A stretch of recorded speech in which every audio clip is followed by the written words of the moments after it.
of convening having arrived, all members of the House will please take seats. All members of the House will report to the floor of the House and take seats. Clerk will ring the bell.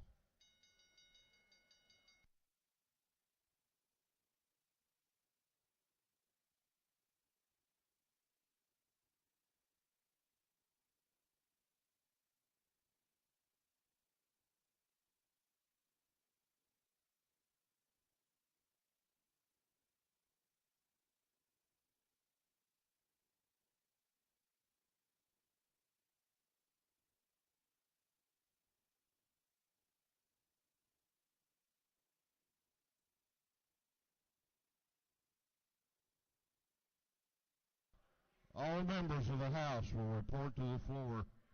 We're going to have the morning roll call here shortly.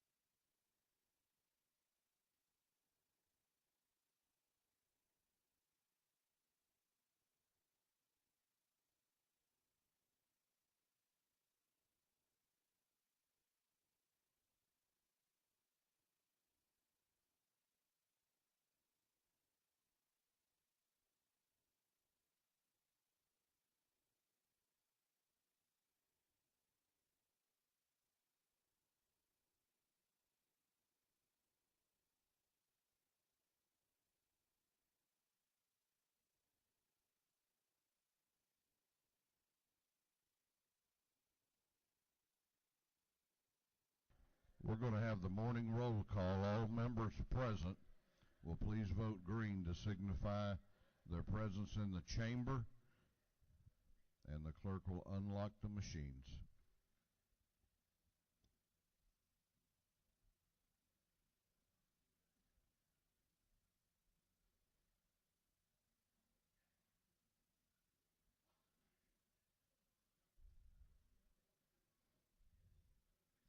Have all members voted? Have all members voted?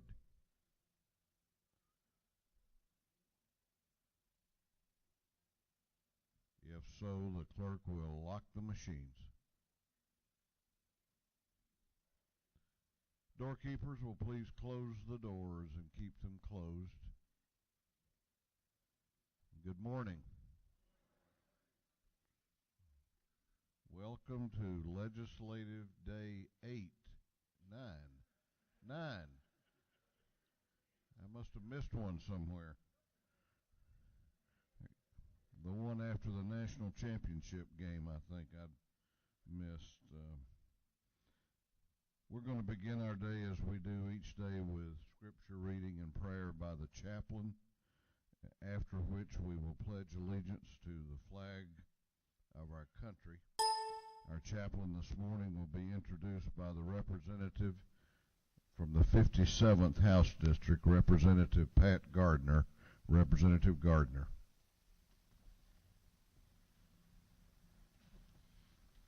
Thank you very much, Mr. Speaker. It gives me great pleasure to introduce to you Reverend Dr. David Lower. David grew up in Morningside, running through the hose with my son Bradley. So my husband and I kind of think of ourselves as his surrogate parents. And for that reason, my husband Jerry Gardner is here today.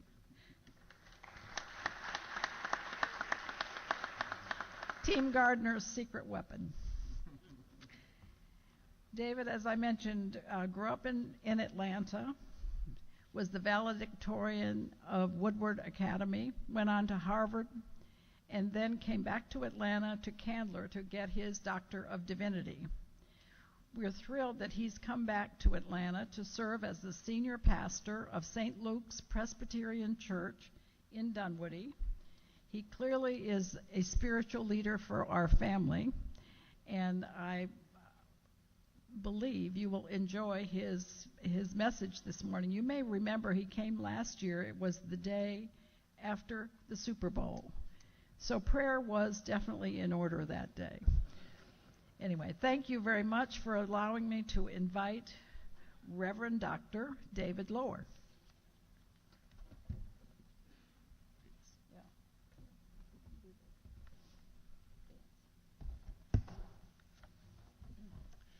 Good morning. Thank you, Representative Gardner, or Pat, or Mom, as I've sometimes referred to you. Thank you for the privilege of serving as chaplain today, Mr. Speaker. Greetings. Greetings to my honorable friends, the elected representatives of the great state of Georgia.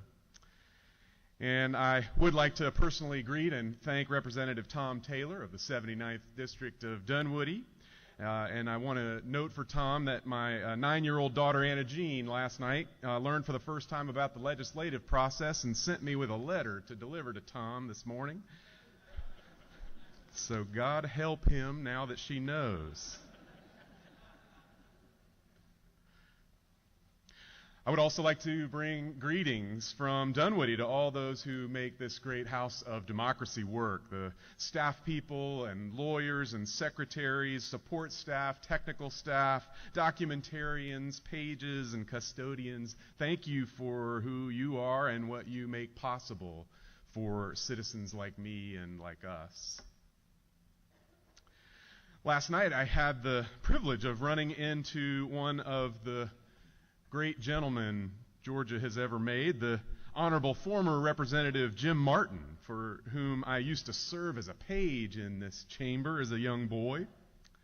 I can remember my first day on the job when Representative Martin came by to greet us who were standing in line and told me, "Now, David, when it comes to be your turn, you're going to get a piece of paper to deliver from a citizen to a representative. And when you hold it, remember that in your hands is the essence of democracy." And I can remember that when it was my turn to page a representative, that my hands just tingled at the touch of that paper. I could feel like I was holding something special and sacred, a ticket to listening and being heard. A relationship guarantee, if you will. I'm so grateful to live in a country and a state that recognizes the importance and power of listening and being heard. And as a person of faith and as a follower of Jesus, I'm mindful that I'm called to listen with special attention to everyone, including those who may not have a voice or a page ticket. Because when we listen, God knows, we become related and discover our destinies are intertwined. One day some years ago, I got a lesson in good listening from a modern-day prophet who wouldn't be denied. I took my then 3-year-old son, Matthew, on a subway ride. Not to go anywhere, mind you. The train ride journey was the destination. And my exuberant boy became absolutely giddy getting on the train. We had been talking about it all week. We rode in the very front car, in the very front seat, so we could have a good view of what was to come. As the train pushed forward, he just started bouncing up and down, exclaiming, "Here we go!" And as the train slowed down and pulled into the next station, his work really got started, because Matthew simply marveled at the platform going by with all the people standing there. And as the train slowed and grew closer to a stop, Matthew got even more excited and exclaimed, "Daddy, friends are coming on the train! Friends are coming!" I heard a few snickers nearby in the train car. Then the doors of the train opened and people poured into the train car. And my little Matthew's exuberance wouldn't relent. He said, "Hi, friends. Look, friends, more friends are coming to join us on the train. Friends are on the train." The snickering turned to laughter. Hard and tired faces suddenly brightened and wrinkles smoothed. I heard a guy behind me ask, "Did he call us friends?" It was a car full of strangers, as they often are, suddenly contemplating the seemingly ridiculous notion that we're all friends. And in confronting the hilarity of such a world together, I dare say a moment of pure community sprouted forth among us. a few people on the other side of the train started joking together, saying, "Hey, friend." Well, hey, friend. And on the way to pick up more friends, I hoped we could stay on that train forever. And then my little gospel evangelist called a spontaneous congregational meeting on the train. He said, "Friends, look! A fire truck!" And all I could think to say was, "Way to see it, little man. Way to see it." So what is the lesson of this story? Well, of course, it's comprehensive regional mass transit, y'all. Little preachers need their sanctuaries. No, really, while that would be great, I think the little lesson spoken to me that day and ever since is that by listening, we can have our perspective sharpened, our attention drawn to the way God wants us to see each other, all of us strangers as friends whose destinies wind together. We know, of course, the great commandment of the Judeo-Christian faith, to love God with all your heart, soul, mind, and strength, and to love your neighbor as yourself. And we remember on an occasion like this that by listening through a page or a call or an email or a conversation, or by having our listening expanded by an exuberant prophet on a subway train, we remember that by listening, we get drawn outside of ourselves into the inspired way of God, which considers us all to be friends to one another. And we inherit, in so doing, all of the possibilities that God calls us to consider. Let's remember, for God's sake, who our friends are, and let's listen to them intently so that new things might be done to us and for our great state of Georgia, so that we can yet walk into that prosperous future that has been promised by God from the beginning. Will you join me in a word of prayer?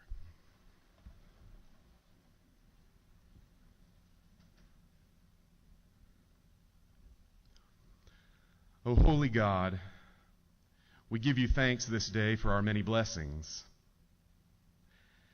And we give you thanks for this occasion, which connects us all and binds us all together, called to listen, called to consider the possibility and the power of our friendships made by you.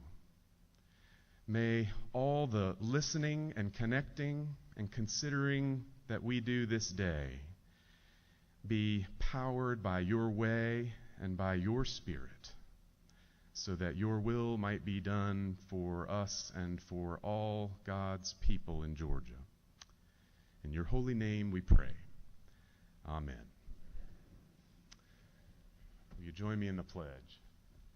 I pledge allegiance to the flag of the United States of America and to the republic for which it stands, one nation, under God, indivisible, with liberty and justice for all.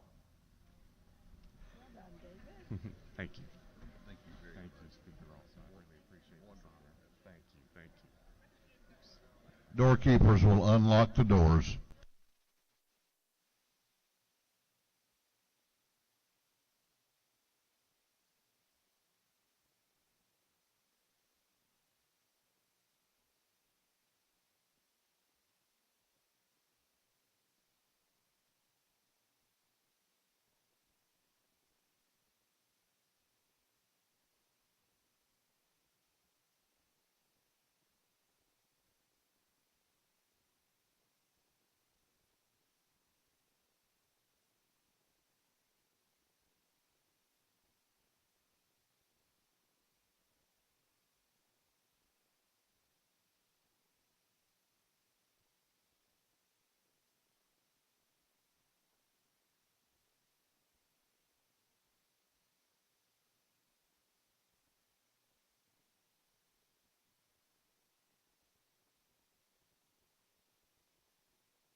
Chair recognizes Chairman Taylor, the chair of the Committee on Information and Audits. Mr. Speaker, your Committee on Information and Audits has reviewed the proceedings of the previous legislative day and found them to be correct. Chairman Taylor, the chair of the Committee on Information and Audits, reports that the journal of the previous legislative day has been read and found to be correct. Is there any objection to the confirmation of the journal? The chair hears none and the journal is confirmed. The clerk will read the resolution establishing the order of business for the day. Mr. Burns, the 159th moves the following be established as the order of business during the first part of the period. Unanimous consents. Introduction of bills and resolutions. First reading and reference of House bills and resolutions. Second reading of bills and resolutions. Report of standing committees. First reading and reference of Senate bills and resolutions. Morning orders.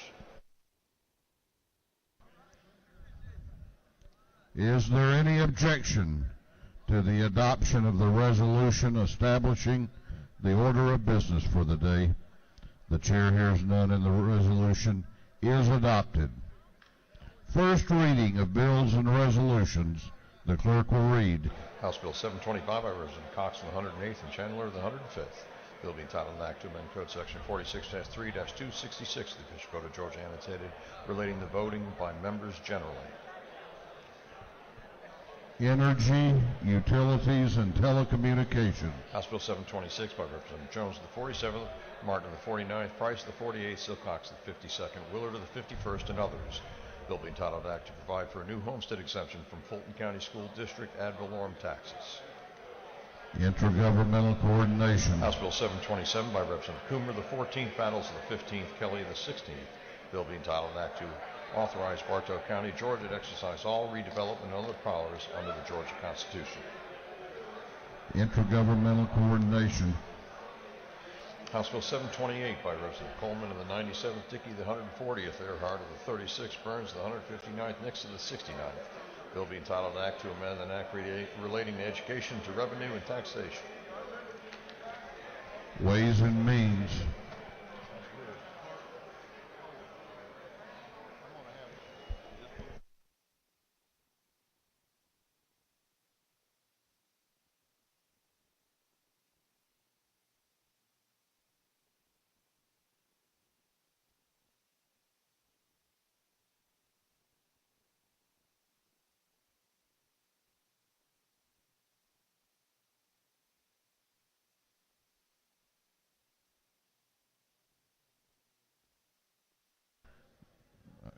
Carry on.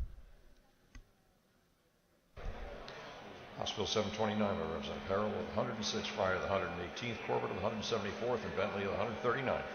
Bill being titled an act to amend Article 1 of Chapter 5 and Title 48 of the Official Code of Georgia annotated relating to general provisions regarding ad valorem taxation.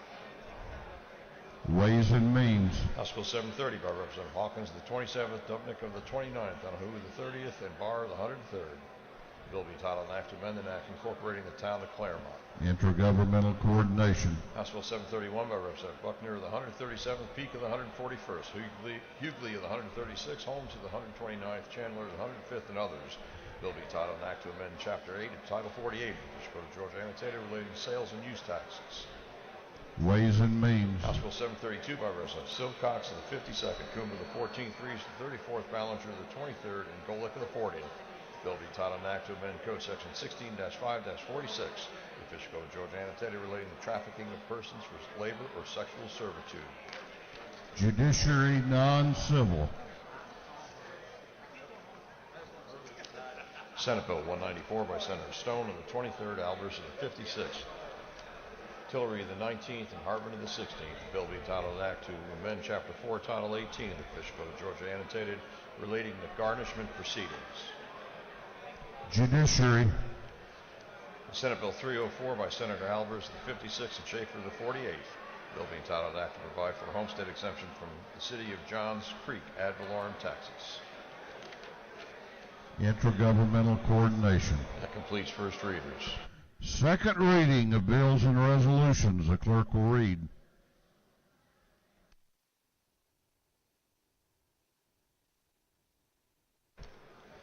House Bill 718 by Representative Scott of the 76, a bill relating to compulsory attendance. House Bill 719 by Representative Scott of the 76, a bill relating to powers of housing generally. House Bill 720 by Representative Scott of the 76, a bill relating to sex discrimination in employment. House Bill 721 by Representative Powell of the 32nd, a bill relating to examination of applicants. House Bill 722 by Representative Casas of the 107th, a bill relating to Move On When Ready Act and dual credit courses. House Bill 723 by Representative Watson of the 172nd, a bill relating to sales and use taxes. House Bill 724 by Representative Holmes of the 129th, a bill to amend an act providing a new charter for the city of Monticello. Senate Bill 303 by Senator Alberts of the 56th, a bill to provide a homestead exemption from city of Alpharetta ad valorem taxes. Senate Bill 305 by Representative Alberts of the 56th, a bill to provide for a homestead exemption from city of Milton ad valorem taxes. Senate Bill 306 by Senator Alberts of the 56th, a bill to provide for a homestead exemption from city of Mountain Park ad valorem taxes. Senate Bill 307 by Senator Alberts of the 56th, a bill to provide for a homestead exemption from city of Roswell ad valorem taxes. Through second readers. The reports of standing committees, the clerk will read.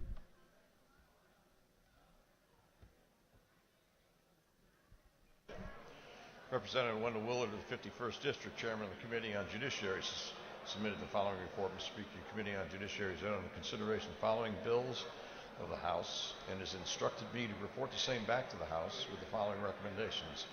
HB 190 do pass by sub, HB 630 do pass by sub.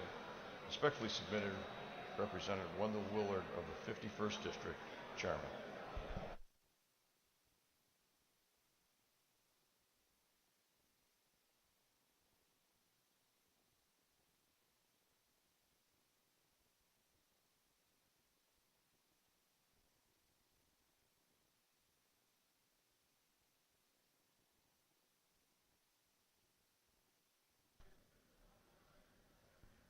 We are about to go on to morning orders.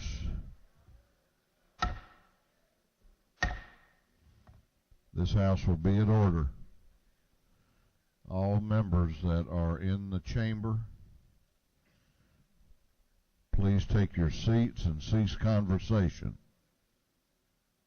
All members, please take your seats. We're going on to morning orders. If you have signed up for a morning order, make your way to the front of the chamber. Chair recognizes for a morning order Representative Elam.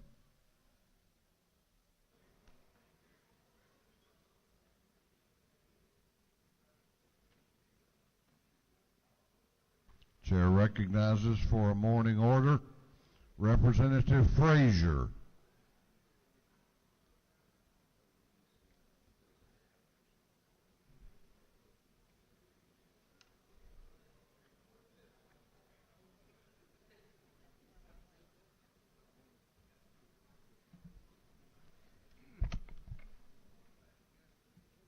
Thank you, Mr. Speaker. Good morning to my colleagues in the House. Lady will suspend.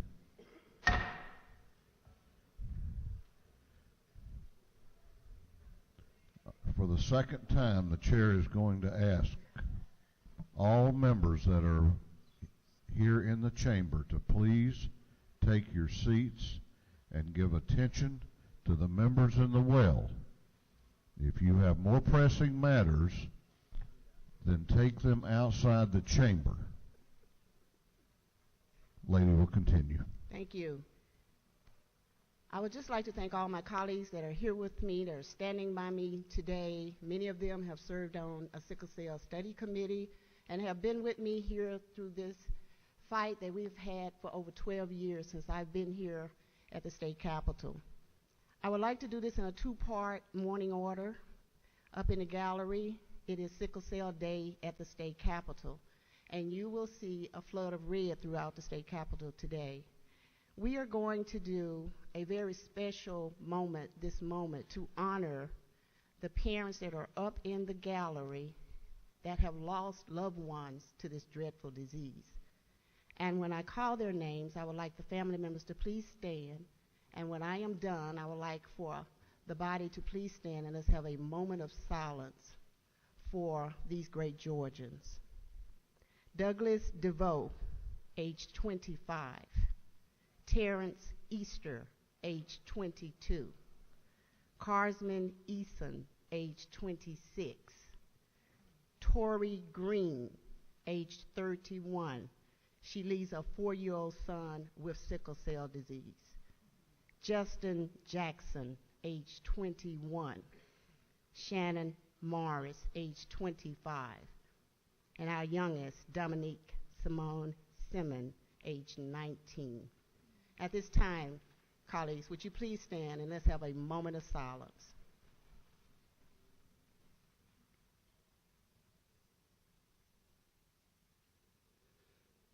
Thank you. Thousands more Georgians and families are fighting this very painful disease as we speak. Many of them are here today waiting to meet with you right in room 216 downstairs to share their stories. They were brought here by the Sickle Cell Foundation of Georgia, an organization on the front line of fighting this disease in Georgia. I would just like to honor at this time, and please have stand, Ms. Deb McClary, the CEO of the Sickle Cell Foundation for the state of Georgia, her staff, and all members that have traveled throughout this state to be here lobbying for sickle cell disease. Please stand, and let's give them a round of applause.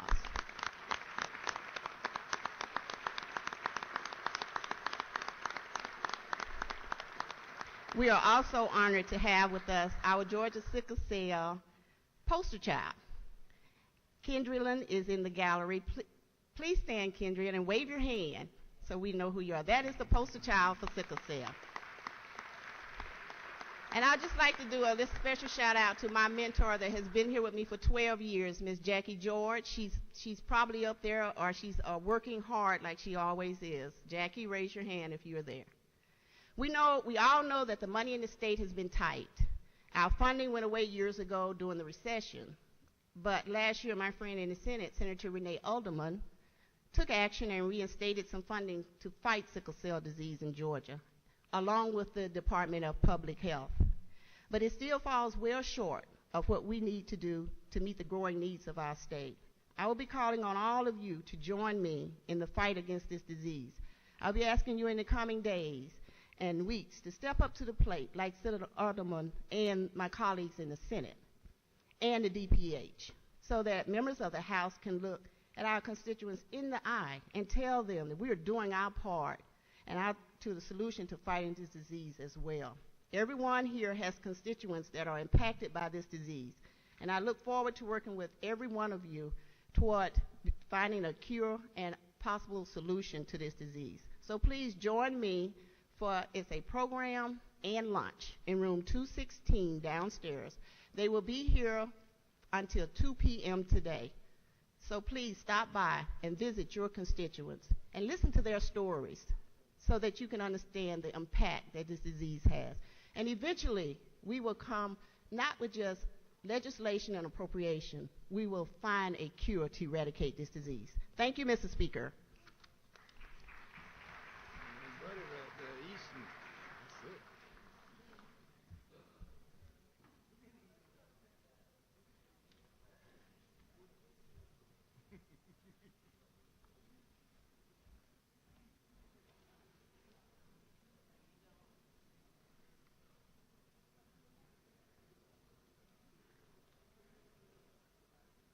Chair recognizes Representative Elam for a morning order. Good morning. Thank you, Mr. Speaker, for allowing me this opportunity to recognize a special hero of mine, Jimmy Gardner. But before I do that, I would like to recognize a special friend of his and mine, Judge Leslie J. Abrams. Judge, would you please stand? Judge Abrams is the United States Judge for the Middle District of Georgia, and she is the sister of our past leader. So if you would please stand and give her a warm, warm house welcome. Thank you, Judge Abrams. Jimmy is in the gallery with her, and I'd like to recognize him. Jimmy, would you please stand? Jimmy looks like he's about 35, but he's actually 51. That's important because he spent all of his adult life incarcerated in a prison for a crime that he did not commit. At the time, Jimmy was a professional baseball pitcher. He had been drafted by the Chicago Cubs, and he was playing with the minor league with their team in Charleston, West Virginia. All of us have heroes, our parents, teachers, athletes, artists, military leaders, even politicians. But Jimmy Gardner is a special hero to me because he has shown his life, the lifelong qualities, and my deep admiration for him for determination, perseverance, and forgiveness. And I underline forgiveness. You see, 30 years ago, a horrific crime was committed in Charleston, West Virginia. 2 elderly white women were brutally assaulted and raped, and the perpetrator was said to be a light-complected African-American male. You can see Jimmy is dark. Jimmy, along with 100 other African-American males, were brought in, questioned, fingerprinted, photographed, and released because of no evidence. In 1989, Jimmy was arrested again, charged with both assaults, and convicted with false evidence given by forensic expert Fred Zane. Zane was later convicted of falsifying evidence in hundreds of cases. And because of Zane's fabricated evidence, Jimmy was sentenced to 110 years in prison. But Jimmy never gave up trying to prove his innocence. The Supreme Court of Appeals in West Virginia ordered a review of all convictions by Zane where he had testified. And in 2016, a United States District Court judge ruled that Zane's false testimony had resulted in Jimmy's false conviction. In September of 2016, the state of Virginia dropped all charges against Jimmy, and he was released. Why is Jimmy my hero? He never gave up. He has forgiven his false accusers. Let me say that again. He has publicly, I have been there when he has spoken, forgiven his false accusers. I don't know if I could. He works every day to help others in our criminal justice system transition back into a free society. Jimmy and I visit prisons and encourage hope for those who wish to return to a normal life. He is a proud constituent of Governor Deal's criminal justice reform, and he has committed his life to helping inmates transition back into our free society. Ladies and gentlemen, I ask you to please rise and give a warm welcome to Jimmy Gardner, my hero.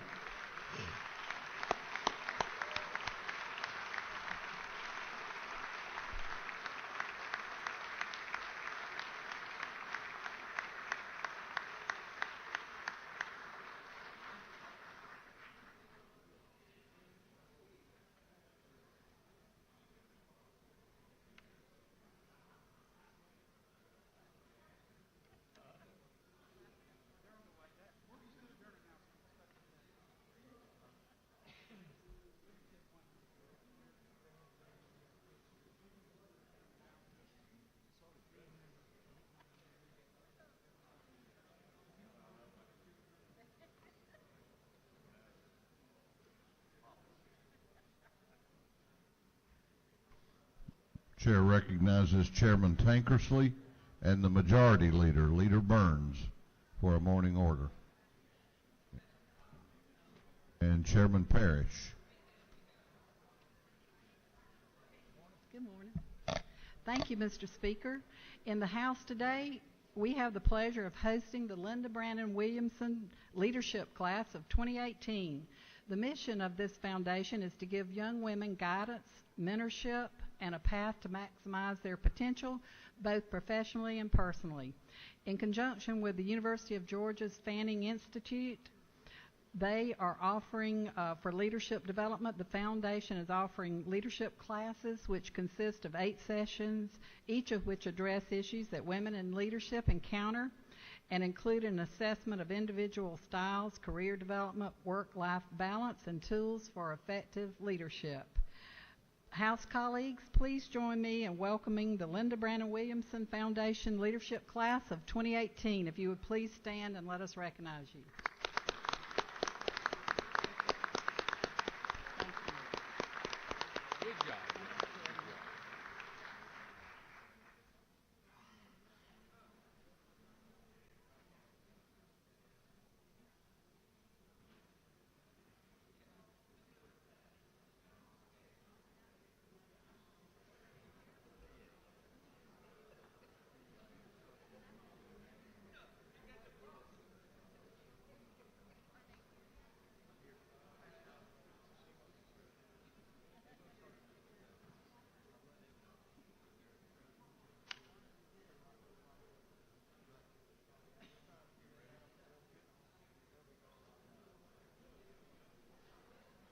Chair recognizes Chairman Nimmer and Chairman Werkheiser for a morning order. Thank you, Mr. Speaker. Ladies and gentlemen of the House, Chairman Werkheiser and myself would like to welcome a distinguished group from Southeast Georgia. We have from Wayne County the 2018 Leadership Wayne class that is here today.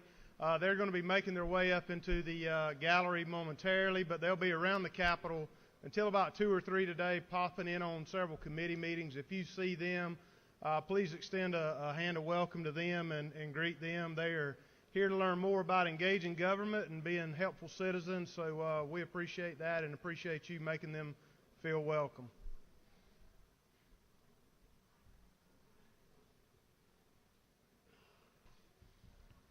Chair recognizes Representative Dubnik to present the Doctor of the Day.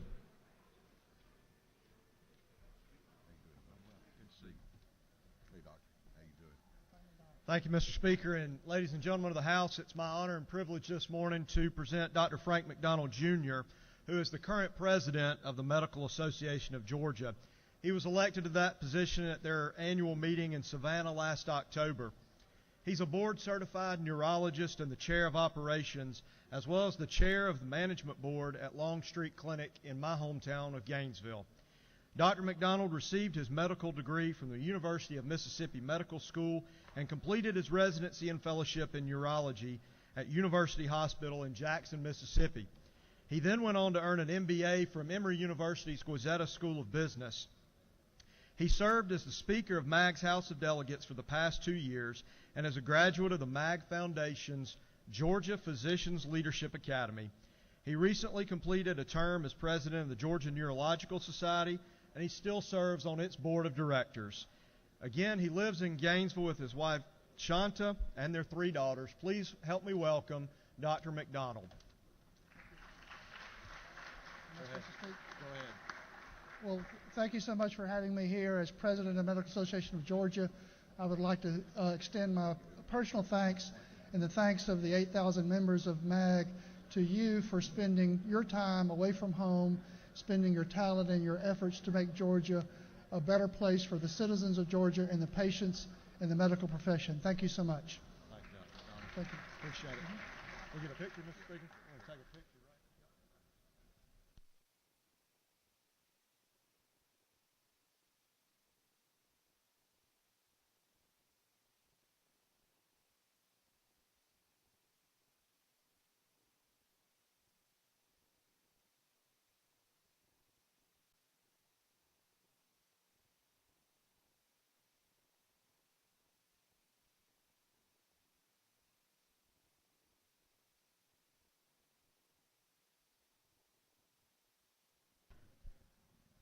Clerk will read the caption to House Resolution 889. House Resolution 889 by Representative Price of the 48th, Jones of the 47th, Martin of the 49th, and Willard of the 51st. A resolution commending the Blessed Trinity Catholic High School Titans for winning the 2017 Class 4A GHSA State Football Championship and for other purposes. Chair recognizes Representative Price for an invite resolution. Thank you, Mr. Speaker, my colleagues of the House, ladies and gentlemen, guests in the balcony, and those who are watching from home. I rise today to commend and congratulate and to honor Blessed Trinity Catholic High School Titans from my hometown of Roswell for winning the 2017 Class Quad A GHSA State Football Championship. They did this overcoming many hurdles and obstacles, including not being able to play in the dome because of snow, having their cancellation last week because of the weather, having to play their final 4 games on the road. So they have really, really risen to the occasion to win this title. And we all know the benefits of being in a high school football program. One, it is wonderful to bring the spirit of the community together. and individually for the team members themselves. It's great for their health. It provides mental and physical challenges for them to overcome and to become much better academically. It gives them a respect for authority, discipline, learning hard work, and working towards a goal. It builds camaraderie and teamwork. And the life lessons that they learn, they'll carry with them all their lives. I'd like to recognize at this time the members of the team of the Blessed Trinity Quad A 2017 football champs. Would you rise, please? Join me in congratulating them.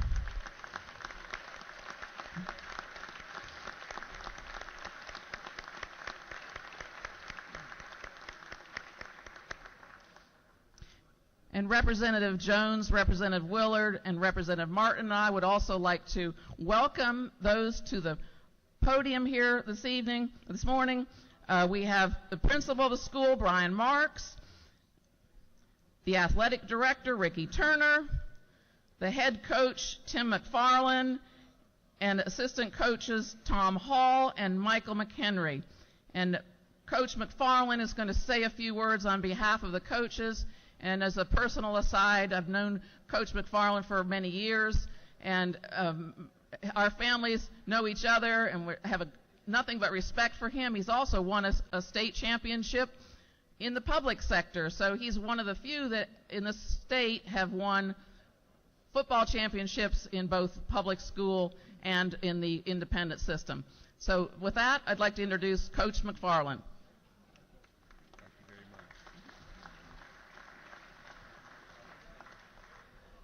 Thank you, Representative Price. I would also like to thank Representative Jones, Representative Chuck Martin, members of the House, and also it was a privilege this morning to have a chance to meet with Governor Deal and have our picture made. So on behalf of Blessed Trinity Catholic High School, our principal Brian Marks, and Ricky Turner, our athletic director, we would just like to say thank you for extending this invitation to us.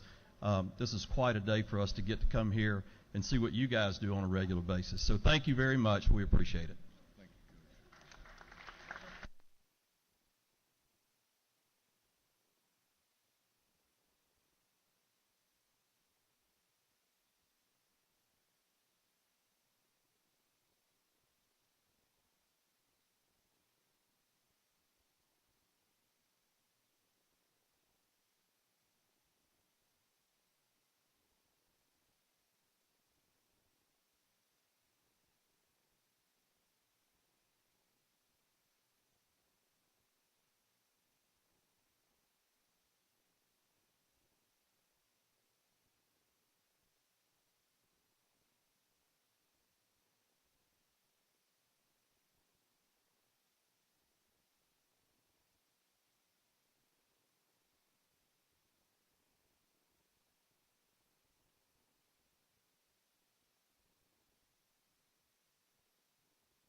Clerk will read the caption to a group of privileged resolutions.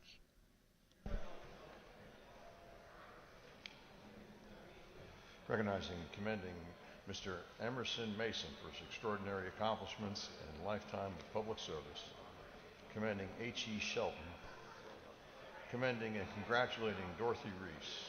Recognizing and commending the Pike, Spalding, Lamar, Upson, Clayton Forestry Unit on being named the Georgia Forestry Commission's 2017 North Georgia Unit of the Year, recognizing and commending the Bleckley-Pulaski Forestry Unit on being named the 2017 South Georgia Unit of the Year by Georgia Forestry Commission, recognizing and commending the Chattahoochee District on being named the Georgia Forestry Commission's 2017 District of the Year, commending the 4-H clubs of Georgia, Mr. Mason McClintock, Mr. Arch D. Smith, and the 2017-2018 4-H leadership team, and recognizing February 1st, 2018 as 4-H Day at the State Capitol, recognizing January 25th, 2018 as A.E. Beach High School Day at the State Capitol, and commending former Globetrotters Kevin Thunderbolt Sutton, Tyrone Hollywood Brown, Matthew Showbiz Jackson, and Bruce Sugar Bear Capers on their outstanding community involvement, commending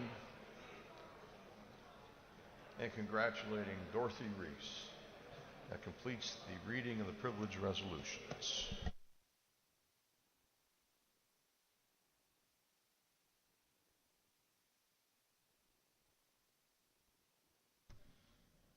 Is there any objection to adopting the privilege resolutions? The chair hears none, and the resolutions are adopted. We're going on now to announcements. If you have signed up for an announcement, make your way to the front of the chamber. Chair recognizes the chair of the Minority Caucus, Chairman Beverly, for an announcement. Thanks, Al. Thank you, Mr. Speaker. Tomorrow morning, the Minority Caucus will meet at 8 a.m., room 216, 8 a.m., 216, Minority Caucus. We will have breakfast, and it will be delicious. Chair recognizes Representative Watson for an announcement. Thank you, Mr. Speaker. Rural Caucus will meet today in 201 in the Department of Ag. Going to have some good groceries, and we'll be hearing from some folks that are moving to our state that operate some data centers, a company called Switch. So we'll be hearing what they have to offer to our state. So look forward to seeing you there. Thank you. Chair recognizes Chairman Johnny Caldwell for an announcement. Thank you, Mr. Speaker. The Caldwell Subcommittee of Motor Vehicles will meet today at 2 p.m. in 510 of CLOB. We have 2 bills. Thanks.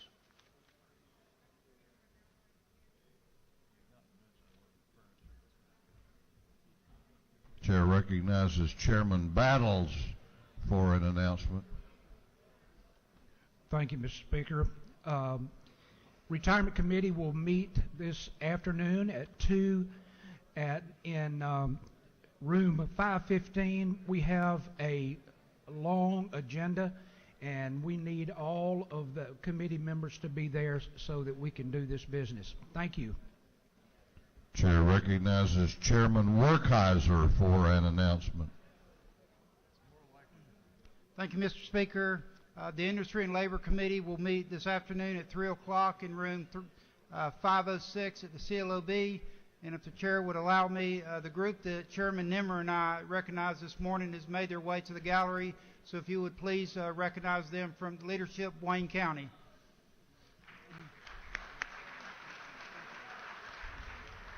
Chair recognizes Chairman Dempsey for an announcement. Good morning. I'd like to draw your attention to a colorful piece of information that's on your desk. I know we get a lot of things put on our desks, but this one's really important. You also should have received earlier an invitation in your office. If you haven't, let me know, or if you've accidentally misplaced it and need another one, please let me know. This is very important, y'all. We get asked to do a lot of things and to contribute to a lot of things, but this truly helps a long-serving advocacy group in our state that has worked to help children's mental illness. They are also honoring this year, as they pick one person every year, they are honoring Katie Childers, who serves as the Deputy Chief of Staff for Governor Deal's policy. But the main thing Katie has done is served as the co-chairman of the Children's Mental Health Commission. She certainly deserves this honor. This organization has been there for a long time, helping children and parents connect to services that are necessary. I will be there. There are a few others of us that I've heard around that are committed to being there. and I hope that you will be too. It is a fun night with some fun New Orleans food and a good time on a cold winter night. Thank you so much, Mr. Speaker.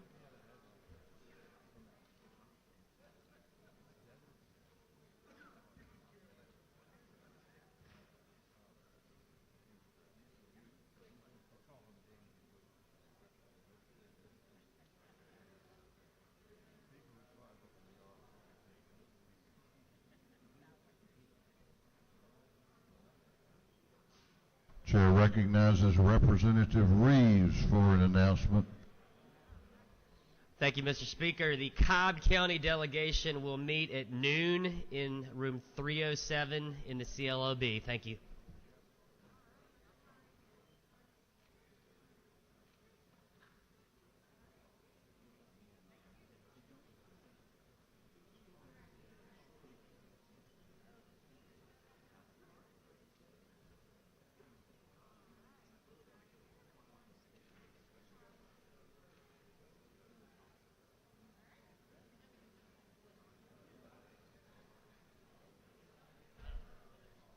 And saving the best for last.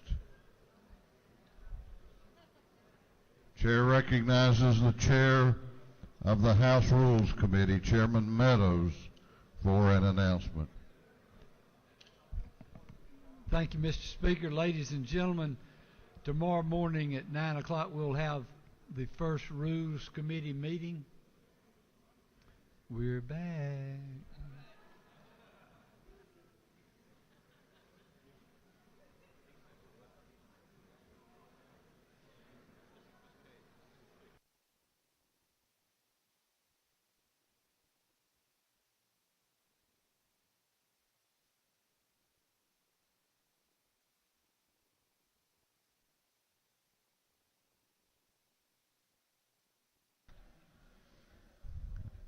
That completes our announcements.